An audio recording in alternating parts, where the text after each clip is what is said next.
This week on the It's Too Wordy podcast, I will not be devoured by the light.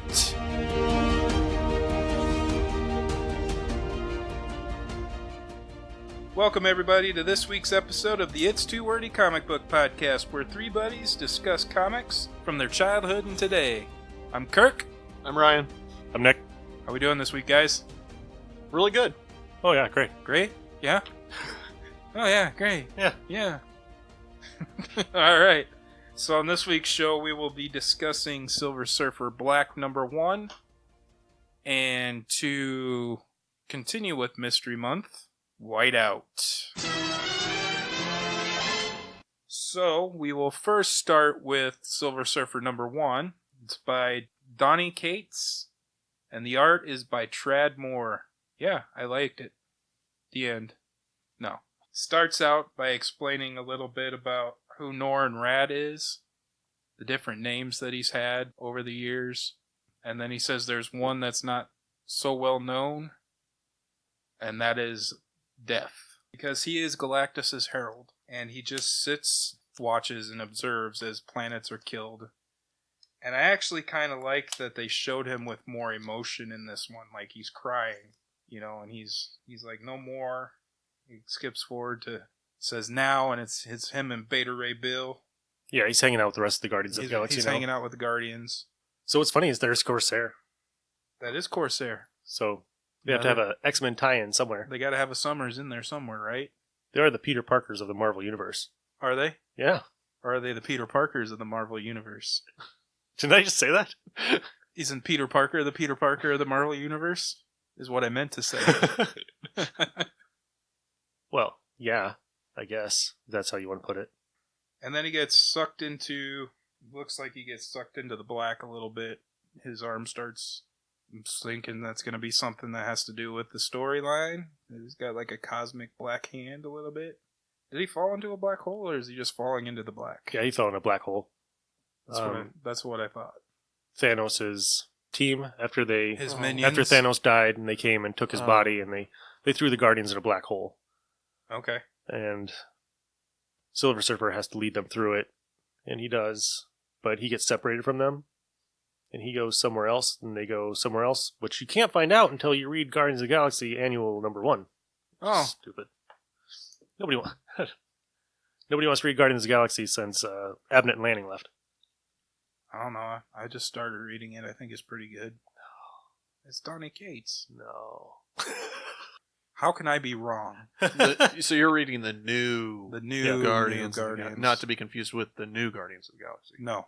I thought it was kind of cool how he could summon his surfboard at any moment he wanted to. Just make it appear. He's fighting with some like evil Amazon alien looking women, is how I took it. Yeah, that's pretty much what they are. Yeah, so it just shows him and he's like, I don't want to have to hurt you. I'm going to give you the warning one more time or something like that. I've been doing this with one hand tied behind my back the whole time. Oh, Captain Marvel reference, sorry. Yeah, he gets sucked in again. I don't know how to explain it. I'm having a tough time tonight. After he defeats the three, I think they're like priestesses? Yeah. Outside the temple, I should have had you tell the story because I'm having a tough time. No, it's okay. I had a horrible day. They're guarding a door, and he finally defeats them, and he opens the door, and something grabs him from inside. Yep. And this is probably, I liked it up to here, and it's Null, and Null is the god of the symbiotes. Okay. And it's like, come on, please no. Is that what the black is? Is that just, he's in a giant symbiote? I didn't even think. Is that what the black thing on his hand is? I didn't know that's what it was about. That kind of ruins the story a little bit. Because she's got a sword that looks like Carnage, and then she's got the spider symbol on her chest. So this is tying into Maximum Carnage. Maybe. Null first appeared in, I want to say, a Thor book by Jason Aaron. And then Katz took it and put it in the most recent run of Venom, which he's writing, and that was the big bad. Okay. The second I got to that page, I'm like, yep, nope. That kind of puts a damper on what I thought of the book. That stinks. It's only 5 issues, so I might stick it out. I might too. He does a fantastic job with everything. I mean, this is the guy that created Cosmic Ghost Rider. Yeah. He's in here. Yeah. I like the art. I'm a fan of trippy 60s style. I love the cosmic art type look. I thought the story was pretty well told until you guys just ruined it with who Noel is. I'm just not a fan of the character. I've read every appearance up to this point of him, and I've not been a fan. So they're rehashing the same thing over and over again. No, I wouldn't say that, because the story is different. Yeah. He's just using this villain in a different way. And, I mean, as a surprise villain for Silver Surfer, did not see it coming. Yeah. I think it's a good bad guy for him. I just don't particularly like that character. Yeah. Like Nick said, it's 5 issues. Yeah. But I will say it's probably the best Silver Surfer I've read in... Probably since Requiem. Yeah. Because they had no idea what to do with that character forever. Yeah. He's one that I always felt that he needed some kind of a sidekick. He's too much internal dialogue to me. And I'd like to see the bronze interactions. boogie board. Ooh, he could hang out with the Black Racer. The Herald of the Herald. Ooh, he could have a sidekick named Harold. Harold, and it's spelled Harold. This is Harold. He's my Harold. What does he do? He's my Harold. He's my witty sidekick. Alan Scott had Doiby. Yeah. Couldn't be any worse than Doiby. Yeah. There's Toro. Yeah, Nort. Yeah. Nothing's wrong with Nort. All right. I was like really excited for this. What do you rate it? Before I knew, I was going to give it a 4. Okay. Well, For not trying to change your mind. We're for just the artwork and the story, and I said, it's the best one I've read in a long time. I kind of want to see where it's going, so I'm going to continue to get the net. I'll probably finish out the whole series. All right. Good deal. So, how about you guys? Up until Noel, it was a 4. 3. Now that Noel's in it. 2.5. I like the art. I like the coloring. Yeah. No, the book itself is really pretty. It's a pretty book. Galactus looks kind of weak, but yeah, the rest of it's pretty good. Yeah. It is a good story. It is one of the better Silver Surfer stories I've read. I thought this was going to be like where he was tying in to fight Galactus, you know. Yeah. That's where I thought it was going. But if you want a really good Silver Surfer story, Green Lantern, Silver Surfer. The crossover? Yeah. Okay. They do fight Thanos. Do they? Yeah. Oh. Just kidding. It was Thanos before Thanos became cool. Yeah. He was hipster Thanos. Alright, since I'm having a hard time talking tonight, which one of you guys wants to do Whiteout? Nick. Oh, great. We're going to continue with History Month, and we're going to do... Mystery Month? Mystery? You said History? History, mystery. Like I said, been a bad day. It's been a bad day for everybody. All right. I had a fantastic day, thank you. Yeah? Well, I'm glad you did. Whiteout was written by Greg Rucka and drawn by Steve Lieber. It came out in 1998 by Oni Press. It's a murder mystery in Antarctica, and it deals with how you do forensics when it's negative 40 degrees Celsius outside. You know, sometimes the wind can blow up to, what did they say, like into the triple digits? Yeah. You have like a small amount of time to get the evidence that you need and bring it back to camp. This camp goes missing, and they go out to investigate, and they find a body, and it's frozen to the ground. And the first panel you see is them ripping the hand off because it's frozen to the ground. They come back to the base, and they start investigating. Like I think there's 3 bases. There's the American base, there's the Australian base, and then there's the English base, right? That sounds right. And the story is about this U.S. Marshal that's stationed down there, and she has to solve the mystery. Along the way, there's a lot of shady characters. There's an MI6 agent down there. Yep. And they become good friends. And it's kind of also about that being stationed down there, it's 400 men to 1 woman. So They all kind of get really... It's like living in North Dakota. Right. Yeah. No offense to North Dakotites. Montana. And while she's investigating, she walks in a room and all these guys are just in there watching porno. with the with the MI6 agent. MI6 agent. She's like, which one of you pricks is blah, blah, blah. And the girl stands up. She's like, over here. It's like, that's weird. Why are you the only woman in here watching porn with these men? I'm not going to give it away, but it's a good mystery. I mean, it's 4 issues long. It doesn't take very long to read. It's drawn really well. It's written really well. I like this book. It's one of my favorites. What do you guys think about it? I really liked it. I struggled a little bit with the black and white because I had a hard time differentiating between a few of the characters. But overall, I really liked it. But when I borrowed it from you, for whatever reason, I had this confused with something else. And I can't tell you what that other thing was, but I was pretty sure there's a vampire involved. 30 Days of Night? That might be it. And so I was very surprised with the ending when there was no vampire. So if you're looking for a vampire book, don't read this. I feel gypped. There's no vampire in this? There's no vampire? We got one in the book last week. Right. Black Cat. Yep. But not in Whiteout. But no, Greg Rucka, I like Greg Rucka's stuff. He also does a book called Stumptown. He did The Question. He does a lot of detective type books, and he does them very well. Yeah, it was really good. I liked it. I kind of figured out who it was right away. Yeah, he's pretty obvious. It's pretty obvious who it was, you know. But his accomplices, yeah, that was the one that was like, that was wow, a weird okay. one. Okay, so this is who all's, and okay. And then what they're doing, yeah. you know. Yep. So you said the movie's not that great? No. It's not unwatchable. It's got Kate Beckinsale in it. I mean, how unwatchable can it be? It can't be that. I've watched Van Helsing like 8 million times. All that unwatchable with her in it.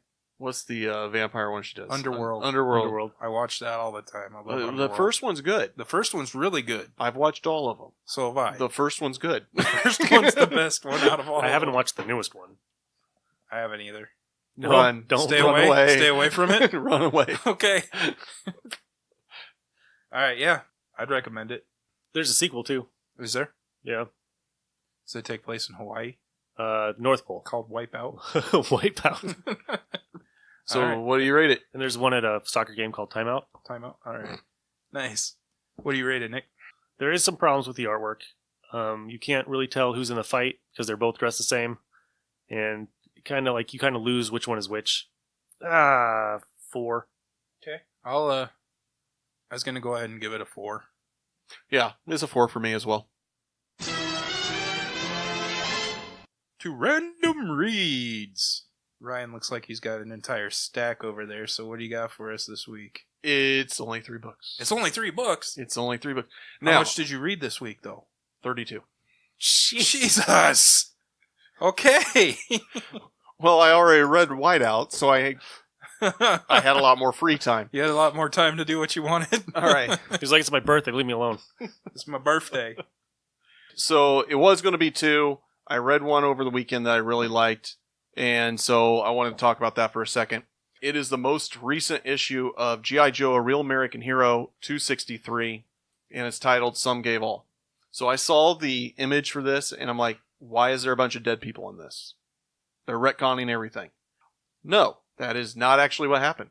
It is basically a Memorial Day issue where some of the living Joes have gone to find to the graves of the Joes that have passed. So like the Vietnam Wall type thing, that a couple of Joes go there. Duke and Roadblock go to General Flagg's gravesite and run across Doc's, one of the Joes that did pass away, his parents, and they had a moment. And it was really good. Kind of got you in the feelers. Worth checking out. It's a one issue book, but I don't recall ever reading a book where it was like a Memorial Day type book, and it's good to see with all the, because I read a lot of military books. Yeah. And this is really cool that they acknowledged, even though they're fictional characters, but they acknowledged that this is important. Yeah, that's awesome. So that's why I want to talk about that one. The next one is Spider-Man Team Up featuring Gambit and Howard the Duck. Oh, yes, the one you said I need to read. Yeah. Spider-Man Gambit story, it's okay. The reason I want to talk about this is because of Spider-Man and Howard the Duck. So Steve Gerber, a little backstory first, created Howard the Duck. He had a falling out with Marvel because Marvel owned the rights of Howard the Duck. Gerber didn't get to keep them. he decided to create another duck creature called Destroyer Duck. I'm going to pause that story there, talk about this, and then we'll talk about the next book, completing the story. So, I see a theme coming. yeah, you do. In this particular issue, it's a Spider-Man team-up number 5 from 1996. Steve Gerber came back to Marvel and wrote a team-up with Spider-Man. And the Ringmaster has this device, and a elf-like creature shows up, shoots him, takes the device, and runs off. And the Ringmaster's group now is hanging out with this elf creature. In the meantime, Howard the Duck is hanging out, and they're deciding to go to a movie or something like that. They decide not to go to a movie. They're going to go to the circus, which is the one that Ringmaster ran, where this evil elf's at. And a big fight ensues. Spider-Man shows up. They start all fighting. And Howard's in there throwing fists, or whatever you would call it. Feathers. I don't know. But in the shadows of the fight, all of a sudden you see somebody that kind of looks like Savage Dragon and another duck. But they never show, it's just shadows. They never show you the face or anything. Wow. Nice. Okay. Nice. So they end up fighting, and they get the device back, and Kiss even makes an appearance. Are they drawn in their own blood? No. They actually, the mannequins from the Rock and Roll Hall of Fame. So no blood involved with that. Okay. And Howard's deciding to take off at the end of the story. Fun little story. However, Gerber at the same time wrote Savage Dragon, Destroyer Duck. Okay. This is the other side of that fight from Savage Dragon and Destroyer Duck's perspective. So it was a crossover without actually giving anything away to Marvel. Teenage Mutant Ninja Turtles make an appearance. The real ones. The real ones? And what I thought was really cool about this is Gerber kind of got into it, a big long rant at the end of it, and explained how this all took place. He got excited about going back to Marvel to write Howard the Duck again, but then he found out that they were going to do 2 other series with Howard the Duck, and he was not going to be involved at all, so he didn't want any part of it. He's like, okay, I'm just going to write this story and I'm out. In the meantime, he's working with Eric Larson, who created Savage Dragon, and came up with this crossover, and Eric suggested that the current vernacular was very empowering. You see the crossover scene with Savage Dragon and Destroyer Duck plays out a little differently than the version of the Spider-Man Team-Up 5. Howard the Duck still belongs to Marvel, but you and I know that the Duck is only an empty trademark, a clone whose soul deserted him forever at the corner of Floss and Regret. The real Duck and his girlfriend now reside in Image Comics and was last seen boarding a plane to Buffalo. So Howard the Duck did show up in this. Never called Howard the Duck, but you know it was Howard the Duck. They changed his name because he's in a witness protection program and is now going to Buffalo. So the real Howard the Duck is actually under Image Comics and not under Marvel. Okay. This is fun. Is it? If you read both of those Back to back, because I read that and I'm like, oh, I need to read something else. And I grabbed this one, forgetting that there was a connection. Yeah, it's great. Nice. That's what I had for this week. Now, before we go any further, those are for you. What? So hopefully your day just got better. Nice. Do you have that one? I have never seen Modern Comics. That top one's autographed by Bob Hall. What? Thanks. Well, you said you couldn't find them, so... Yeah, I haven't. The only place I was able to find them was online. Cool. Thanks, man. No, I don't. Thank you very much. Yeah. Which one is that? Blue Beetle? Nice. It appeared to be Ted Cord. This is the TED cord that's in the public domain. Ah! And the question. I saw that too. Wow. Cool. Okay. Well, thanks, man. Thanks. Yeah. I don't have nothing for you. It's all good. All right, so I'll go next. First one I'm going to talk about is the Marvels Project by Ed Brubaker, and it's an 8-part series, and I was in Half Price Books. Oh, am I allowed to say that I got this on the secondary market? It hasn't stopped you every other episode. This isn't House of BTS. Oh, shoot. Oh, fuck. All right, this one, they did like a story on each of the characters, except for Toro and Bucky. Thank goodness. So the first issue, I can't remember who was on the cover of the first issue. This is the third. The Human Torch is on the second. Was he on the second one? That's the one Yeah. I remember the most. Yeah, Human Torch was on the second. It's not Captain America on the first one. I'm not sure. I'll have to take a look. But I decided, since I already talked about the Human Torch a couple weeks ago, that I'd go ahead and do a Submariner, Namor, because we're all fans of Namor here. So this one takes place in 1940, and it's just after the Human Torch is created and kills a whole bunch of people. And he's in hiding, and he decides that he's going to go into hiding in plain sight. He becomes a police officer. The military's talking about the super soldier serum, and this is right before they give it to Steve Rogers. And they're talking to Nick Fury in England. He's got a team called The Howling Commandos. It's not the Howling Commandos. It's not? No, that's why I'm having a problem with remembering. Anyway, they're talking about how they got another mission, and it's to go save a Kraut scientist, and it's the one that created the super serum, which would eventually create Captain America. So it goes to Jim Hammond as Officer Hammond, and they're like, geez, don't you ever take a day off? And he's like, do I have to? Because he's trying to assimilate and try to be more human. And then they're like, yeah, you're making us look bad, so take a day off, right? So he decides to go to Coney Island for his day off. And I never heard... Let's backtrack a little bit. There's this character called the Ferret. Who? You know, the ferret. The Ferret. This guy. He's got like a mask. That's the Blue Angel. That's not what they call him in this. Well, So it's the Howling Commandos and the Blue Angel. So And the Blue Angels. The Blue Angel. So how much stuff did they get wrong? I don't know. You'll have to look at it. Was this a crossover book with another company? I'm not sure. I don't know. Because I know the Avengers, The Invaders, New Avengers was Dynamite. Yep. I don't know. It's confusing Marvel. because they never say who he is in the book. So you just went with the ferret? Because that's what they said. He said they called me the Ferret. I got you. Okay. So, anyway. So then the Blue Angel or whatever he's called is taking out people in a bar trying to find the Human Torch. And they skip ahead to Coney Island, and Prince Namor comes up out of the ocean. His people have just been murdered, destroyed, and he's pissed that he comes out of the water and sees people at an amusement park having fun and enjoying life while his people died. And Nick's like, what is this shit? Anyway, he decides to attack the people at the park. He starts ripping the boards out of the roller coaster. And the Human Torch is like, not on my watch, and he decides to become the Human Torch again and confronts Namor. And this is the day that the Human Torch was not looked at as a bad guy. He was looked at as a superhero, as like the dawn of superheroes or whatever this day. Judging by the looks on Nick's face, he has some problems with what's going on. Just trying to figure out where in continuity this fits. If it does. I don't know.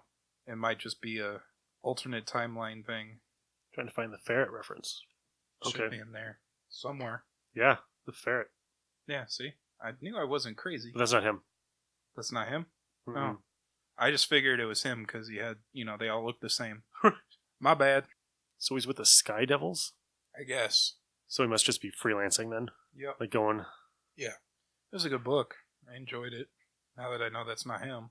It's Yeah, not the Brubaker does a good job with the characters and stuff. But yeah, that is a question of, does it actually fall into continuity, or is it a Elseworld type thing?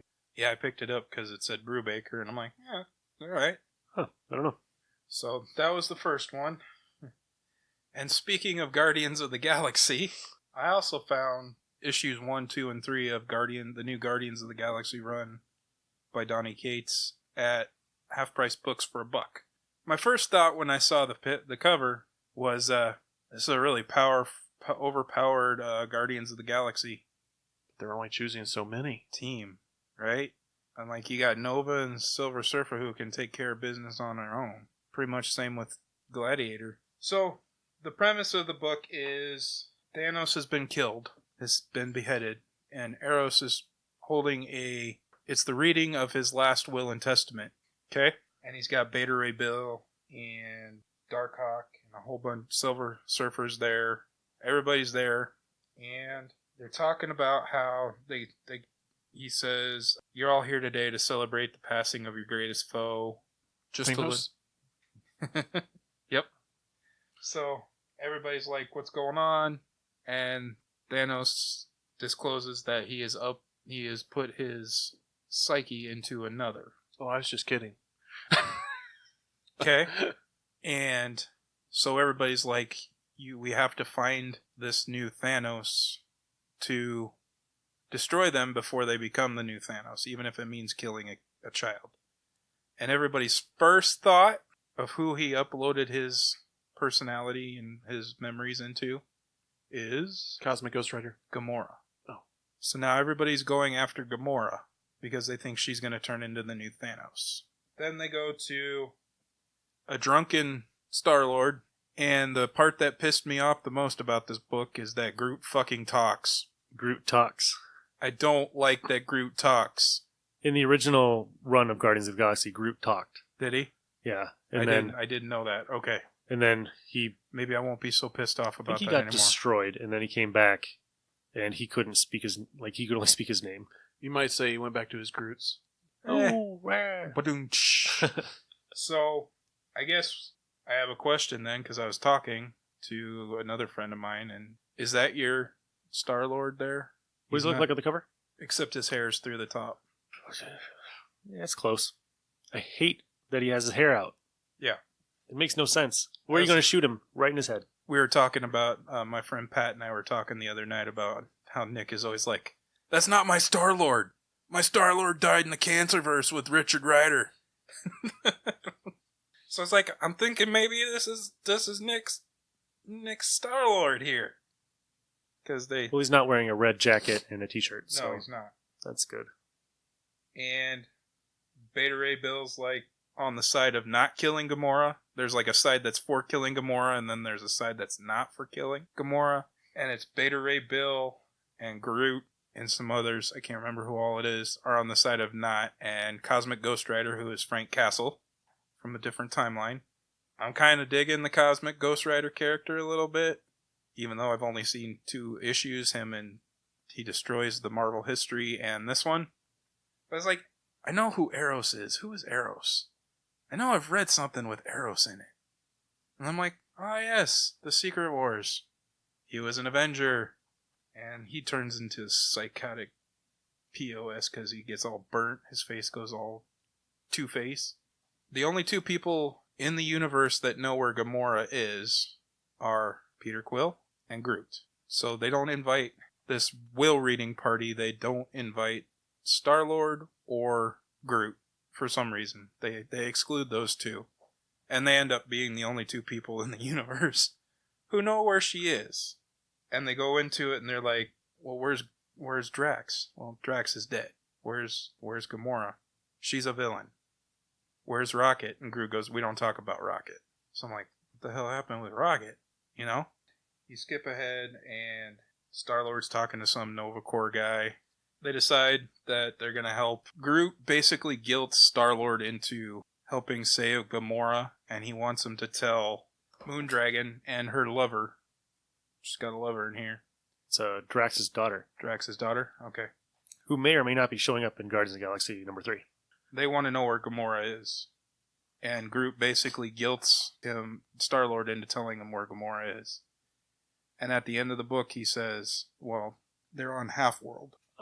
She's looking for Rocket. Yeah, that would make sense. So, I liked it. I thought it was pretty good. I'm kind of hoping that they whittle this team down to... I think it goes down to 5. To 5 members. It does go down to 5. Because I'm like, if it keeps going like this is too OP, overpowered of a book, and it won't be any fun. Now, books 2 and 3, 2 introduces Richard Rider into the team, and then 3 goes into it a little more. I'd recommend it. Ryan doesn't look like he's a fan. I don't have any problems with it. I looked at it. No. I thought about getting it. I was like, so now this has made me... I'm just kidding. I bought 1, 2, and 3. 6 comes out this week. So now I'm going to pick 4 and 5. I think I'm going to continue reading this because it interests me.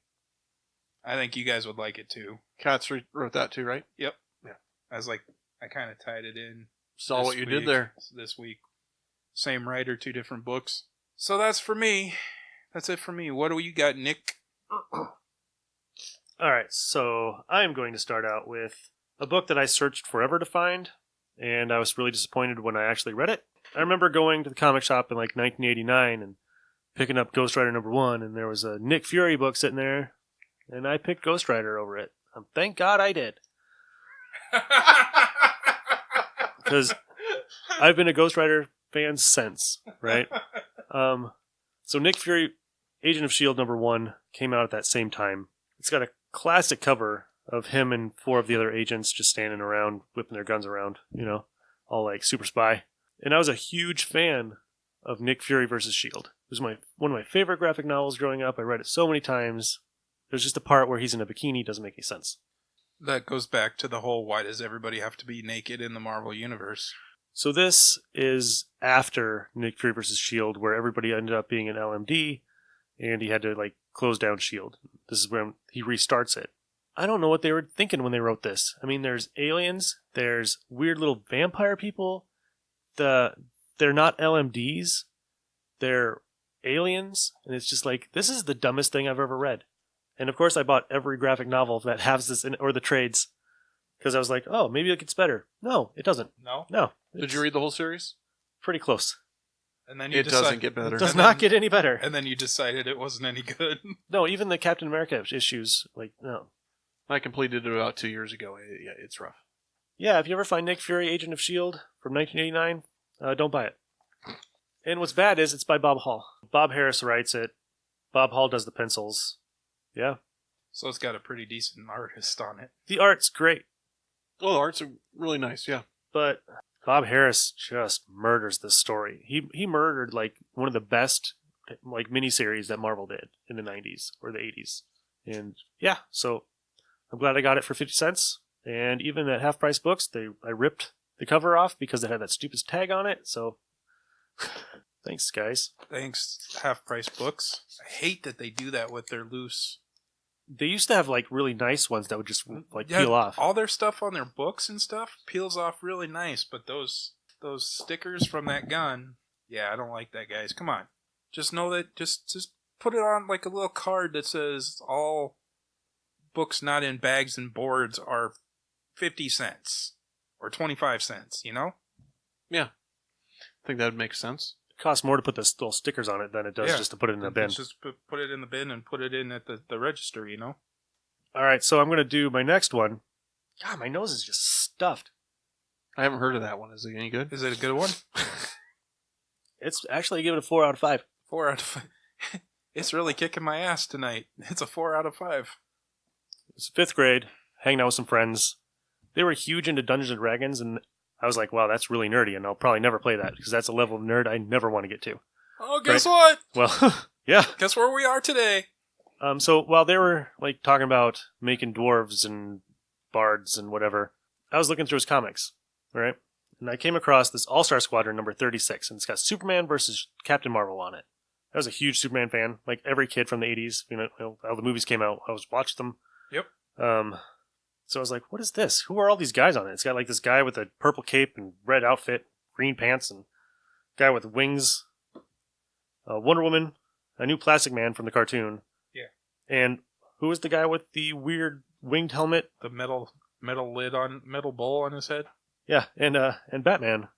And it's just got Captain Marvel just beating the crap out of Superman on the cover. And so I was like, how this is in World War II? How is this in World War II? I was so confused. My little brain was just what? You hadn't figured out that how long these guys have been around? No. No. I was just getting in. Yeah. I think I had one comic at the time. Right? And it was probably Daredevil. Yeah. So they're sitting around, they're watching a newsreel of the attacks over England. And they see out of nowhere this red blur fly out and just starts destroying all these planes. So they mobilize and they run out to England to intercept Captain Marvel. And this issue is like, I don't know, 20 pages of just Superman Shazam fight. I'm not going to call him Shazam because I can't stand. It's going to be Captain Marvel and Shazam the whole time. It's because what's stupid is he can't even say his own name. So DC should fix that. Yeah. Who are you? The big cheese. Big red cheese. Through this book, I got to really love like Alan Scott and Carter Hall and Jay Garrick. I got to know these characters, and I started actually getting this book, and it's just one of my favorites. And there's a weird like thing where they go to a newsstand and they buy a Captain Marvel comic, and they're reading it. That's right here. So they go and it ends up being like Captain Nazi and not Captain Marvel because they have Billy Batson in with his mouth like Tape shut or something. kind of, yeah. It's like a metal brace around his face. It's just a brutal fight. I think they finally defeat him, and then they're like going back to base, and two little kids walk up, and they're like, "Where's Billy?" Right? And then they both scream Shazam at the same time, and it's like, "Uh-oh." But no, this book made me really love DC Comics when I was a little kid. Like I never read anything with these guys in it before, and I was just like, "There's an old like Green Lantern. This guy's awesome." Plastic Man is actually not just a cartoon.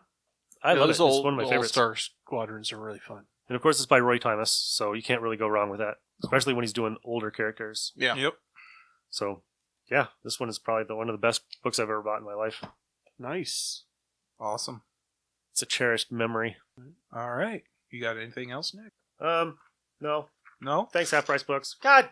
So I picked up Dreadstar 1 and 2, and I just ripped the cover off of because they had that stupid sticker on it. I just ripped the Dreadstar number 1. Oh, man. All right, that's it. So next we're going to do the top 10 magicians in comic books. I will go first. Human magicians. Human magicians. Let's preface that. Human magicians, no gods.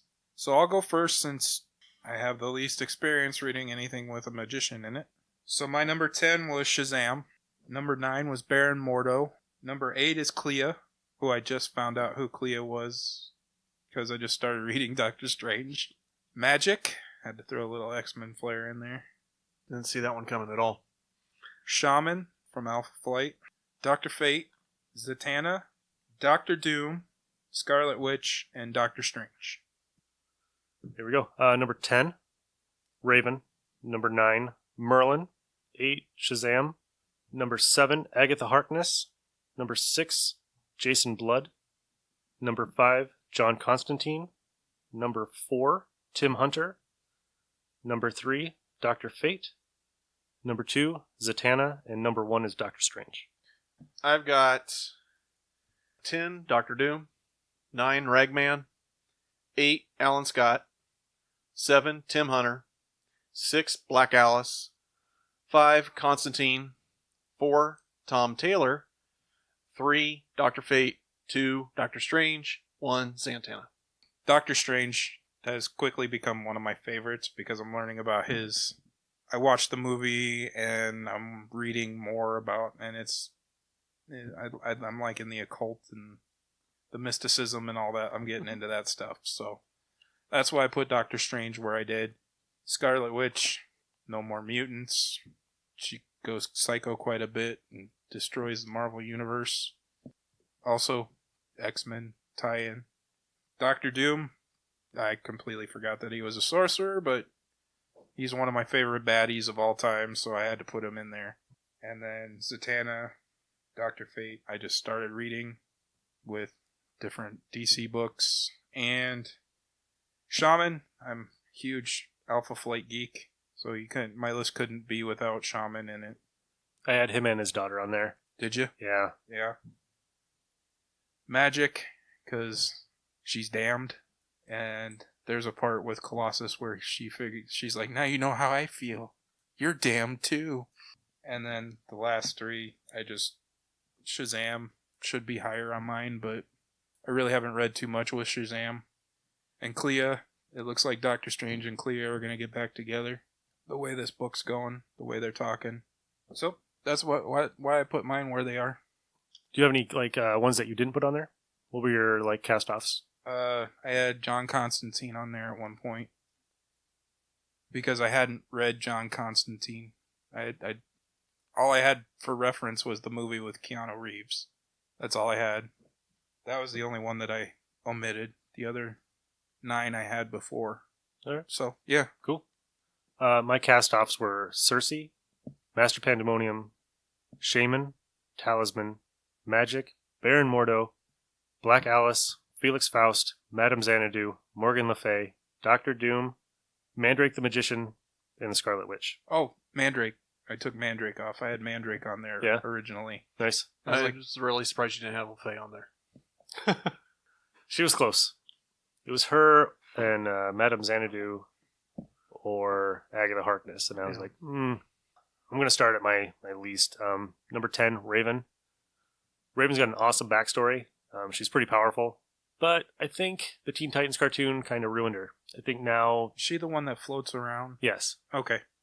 All right. And you know how they do with all cartoons, trying to mix them into the comics to make the characters more like them. Yep. And they kind of ruined her. Because she was a dark character for a long time. Like, her dad's one of the rulers of hell.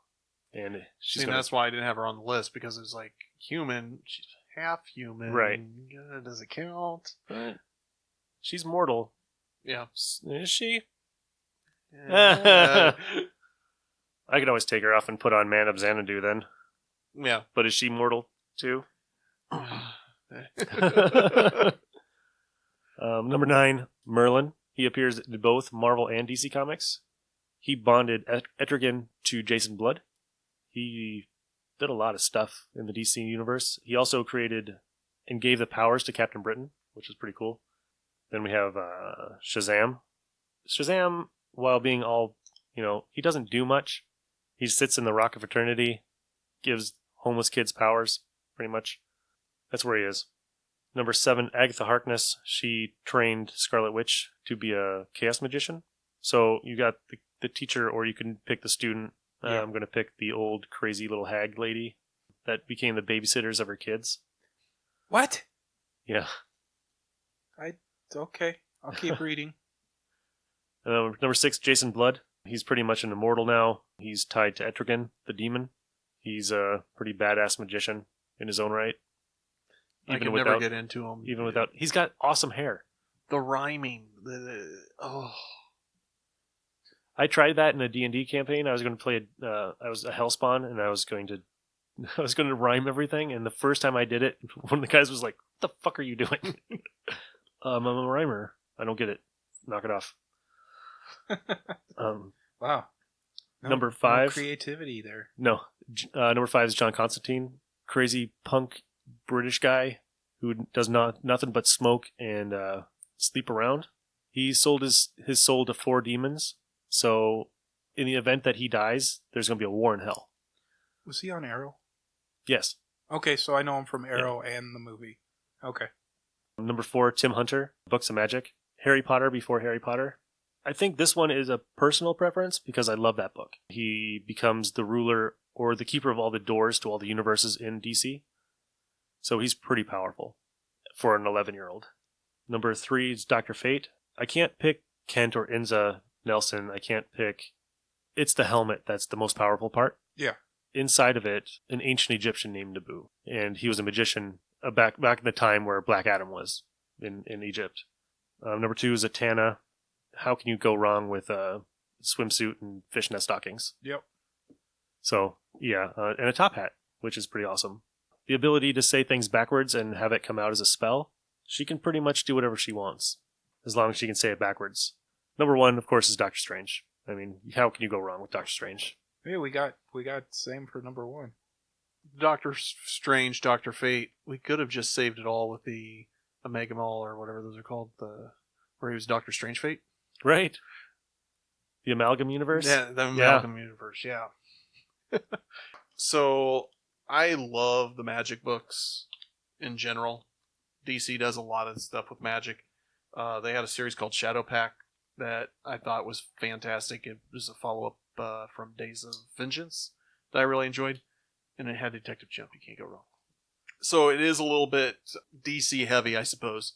Doctor Doom, he was really good at everything he does. He wanted to learn about the mystic arts, and so he took that on and has become, a good magician in my opinion. Ragman, more of a personal preference. Again, he was in Days of Vengeance and Shadowpact, and just he's got this suit that just reaches out and can grab people, and it reminds me a lot of Doctor Strange's cape from the movies. And his cloak inhabits the souls Yeah. of the damned that he uses to power his magic, which is pretty awesome. Alan Scott, his ring is actually a magic ring, opposed to the ones that the Guardians of the Universe created, and he can create pretty much anything. He just can't fight wood. Tim Hunter, Books of Magic. I'm working my way through the series 2, but I've read all the other Books of Magic. He is a very powerful magician. Just enjoy reading about him. Black Alice was in the Shadowpact as well, and it's also made an appearance in Secret Six, and it was a character that just intrigued me. Very powerful, absorbs people's powers, kind of like Rogue. And what's funny is her clothes change at the same time. So if she steals Mary Marvel, she changes into Mary Marvel. Constantine, for all the reasons that we've already listed. Tom Taylor is from Unwritten, a Vertigo book. I read this before Books of Magic, so I pictured him more of the Harry Potter type. He can control any fictional or anything that's been written about, essentially. Dr. Fate, same reasons it's been listed. Doctor Strange, same reasons it's been listed. And Zatanna, I've just always liked Zatanna. But my cast-offs were Mr. E, Raven, Shazam, Dr. Voodoo, Phantom Stranger, Madame Xanadu, and Iron Fist. Forgot about Iron Fist. I did forget about Iron Fist. That was a fun list to make. Top 10 did not do it justice because you had so many options to go with. I was like, why can't we just make it a top 5? My top 5 was pretty decent. I don't know. Your list is pretty good. Yeah. Yeah. Solid list. You forgot Doom 2099. I saw that on there. Yeah, so did I. Yeah, I was like, Doom 2099. Doom 29. I can't say much because I don't want to ruin it for you, but I mean, all right. You got anything else, guys? Nope. No? No, not tonight. All right. Give us a follow on Twitter at the Twitter handle is at the It's Too Wordy 1. You can also reach us by email at It's Too Wordy Comic Book Podcast at yahoo.com. Patreon page is patreon.com/housepts. Yeah, have fun. Read more comics. We'll see you next week. This has been Kirk. Nick. Ryan. See ya. Bye.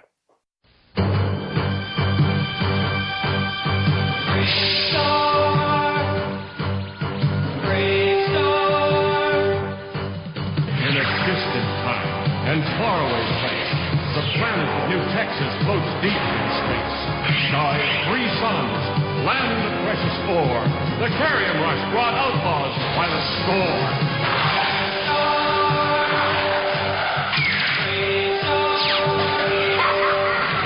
And one day, a lawman appeared with powers of Hawk, Wolf, Puma, and Bear.